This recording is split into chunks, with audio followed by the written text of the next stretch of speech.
Bem-vindo ao nosso canal do YouTube. Para quem me conhece, sou o Dr. Alex Guedes, dentista e professor. Hoje eu estou tendo a oportunidade aqui de chamar um amigo da época do mestrado, Marco Mafra. Tudo bem, Marco? Beleza? Tudo bom por aí? Como é que tá Salvador?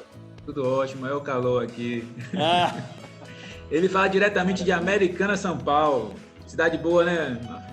cidade muito boa, pequenininha, mas muito aconchegante. Que bom. Hoje nós vamos falar de preservação de alvéolo após exodontia, que é a extração dentária. Como é essa preservação de alvéolo após exodontia, Marco? A gente tem que partir da ideia de que toda vez que a gente perde um dente, vamos falar numa linguagem um pouco mais coloquial, toda vez que a gente extrai um dente e perde um dente de dentro do alvéolo, né, de dentro daquele espaço em que o dente fica dentro do osso, toda aquela circunferência óssea onde o dente está inserido, onde ele se encontra, ela acaba perdendo função. Consequentemente, boa parte dessa estrutura acaba sendo reabsorvida, acaba perdendo a sua função. Consequentemente, acaba diminuindo aquele volume. Então, a gente cria naquele espaço onde foi feita a extração o que a gente chama de defeito ósseo, né? E por que é importante esse volume ósseo? Ora, se a gente vai ter que partir do princípio que temos que fazer um novo dente para o paciente, colocarmos um novo dente naquele espaço, nós não precisamos somente do dente, nós precisamos de um dente e de tudo que cerca o dente ao redor, do que a gente chama de periodonto. Então a gente precisa do nosso osso, que a gente perdeu, a gente precisa do que recobre o osso, que é a parte vermelha, a estética vermelha, ou seja, a nossa gengiva. Portanto, por que não mantermos essa estrutura o máximo que a gente consegue no momento da nossa extração, no momento em que a gente perde o dente, né? Por N motivos a gente está perdendo esse dente, mas não vamos entrar nesses detalhes. A partir do momento que a gente perde, a gente já pode fazer alguma coisa a mais para que a gente consiga manter essa estrutura o mais intacto possível. A gente sabe que ela vai ser remodelada, a gente sabe que a gente vai perder aquela estrutura como ela era, mas a gente pode tentar manter isso daí o máximo que a gente consegue. Perder tanto em altura e espessura, não é isso?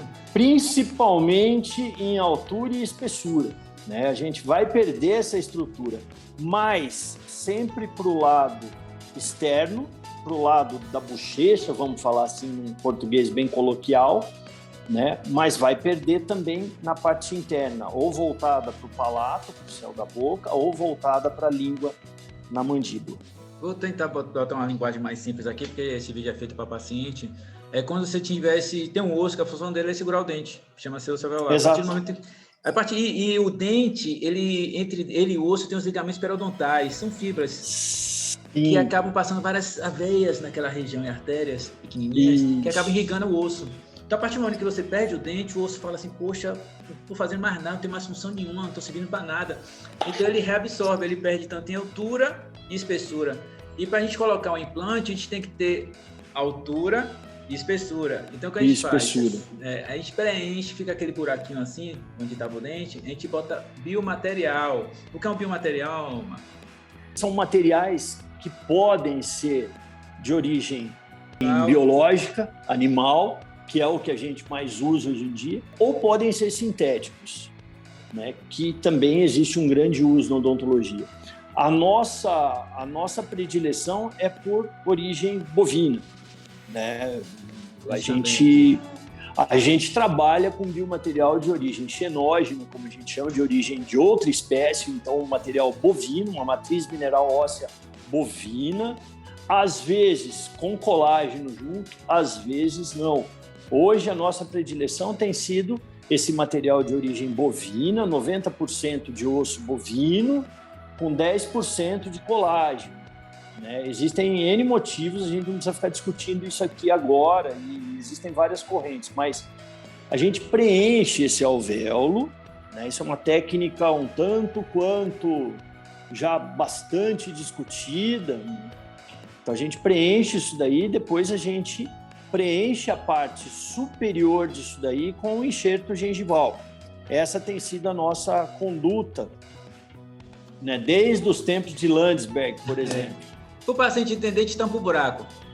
A gente tampa o buraquinho. Pronto. Né? Acabou de fazer a extração, você vai ter aquele alvéolo fresco, como a gente chama, que está sangrando, e o que a maioria dos colegas faz é simplesmente fazer uma sutura e fechar aquele coágulo sanguíneo dentro do buraquinho de onde saiu o dente.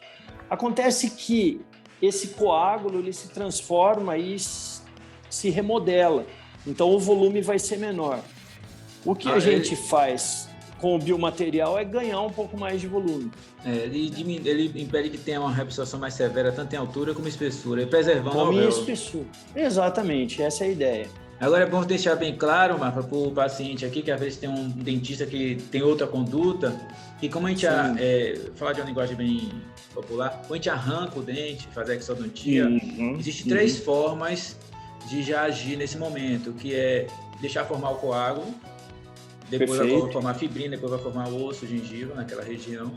Aí espera-se 3 meses para botar um implante, fazer uma nova tomografia, claro, para ver como é que ficou essa contração e tal. Também tem a preservação de alvéolo, que o professor Mafra acabou de falar, que a gente bota esse biomaterial para preservar realmente. Você tem um buraco, tampou, e agora depois de 6 a 8 meses, a gente pega e faz a instalação, a inserção do implante naquela região. E tem a questão do implante imediato. Tudo está embasado na literatura. Agora, é claro, você tem que discutir com o seu dentista profissional para ver qual é a melhor conduta para o seu caso e qual é a melhor que ele acha também. Tem muitas vezes que ele tem uma preferência de fazer implante imediato, tem que ver se o dente tem lesão naquela região. Perfeitamente.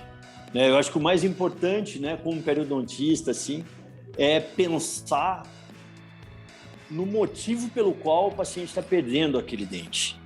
Isso é muito importante, na minha visão.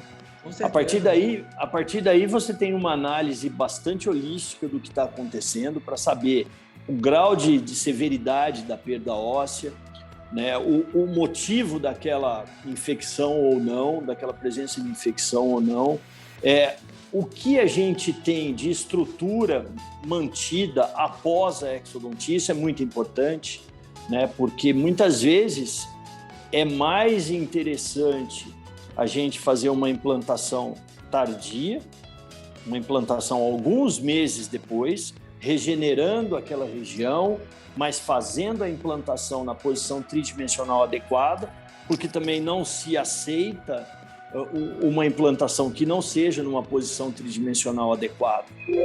Então, o que quer dizer isso? Eu tenho que colocar aquele meu implante na posição que favoreça dentro do osso a colocação do meu dentinho sobre ele. A função do implante é segurar um dente dentro daquela boca. Então, eu não posso colocar o implante onde tem osso, eu tenho que colocar ele onde vai ficar o dente futuro. A implantação guiada pela prótese e não o contrário. É bom falar isso porque às vezes a pessoa vai querer fazer um tratamento baseado em tempo e acaba tendo consequências um tempo depois, né? Exato, isso é muito comum. Aí a pressa acaba sendo inimiga da perfeição. Sim, é sempre comum. A biologia não dá saltos, né? Eu costumo sempre dizer isso em aula para os alunos. E por mais que às vezes o tratamento pareça uma construção de igreja para o paciente, aquela coisa que começa e tem uma avaliação longitudinal assim enorme, é o tempo correto. A gente precisa de um tempo para maturação do tecido duro, do tecido mole. A gente precisa de um tempo para condicionar esses tecidos moles para que eles tenham a conformação de um tecido natural ao redor de um dente. Embora tratando-se de um implante e de uma cerâmica sobre esse implante. A gente precisa copiar a natureza e a cópia da natureza é sempre mais complicada, leva tempo. Eu gosto de falar muito que tem o sucesso imediato, a curto prazo, e o sucesso a longo prazo. O sucesso a curto prazo é aquela ossa-integração, que é quando o osso cola no implante. Sim. E a longo prazo é que esse paciente, às vezes, vai ficar com o implante menos de 10 anos em boca. E boa parte desses pacientes vai perder esses implantes, infelizmente, por diversos fatores, e um deles é não fazer esse planejamento adequado no momento da exodontia. Que ele não começa a ter os cuidados do tecido periodontal, que é a gengiva, tudo que está ao redor ali, que depois vai ser para um tecido para implantar. É importante. Então, É bom discutir sempre com um profissional e ver qual é a melhor opção. Sim, a ideia é sempre essa. Como você falou há pouco, cada caso é um caso.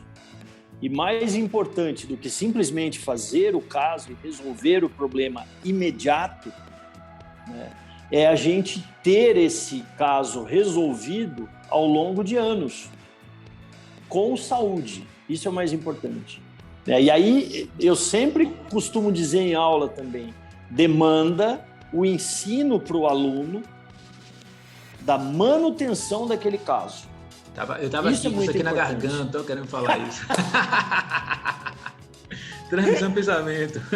É por aí, sinergia chama isso. Porque as pessoas fazem a instalação do implante e o paciente pensa que acabou, vai durar toda a vida, e não é assim. Tudo na vida você tem que ter cuidar, fazer a manutenção, revisão. Exatamente. Pode falar isso aí, Mafra. Tem uma piada aqui na Unicamp que é que para toda a vida a única coisa que existe é o seu nome, que ele vai até para tua lápide depois. É verdade. Para toda a vida não existe, mas a gente precisa setar o paciente justamente nisso. O paciente precisa aprender a cuidar daquela estrutura. Que, diga-se de passagem, é mais complexa a estrutura do que o dente.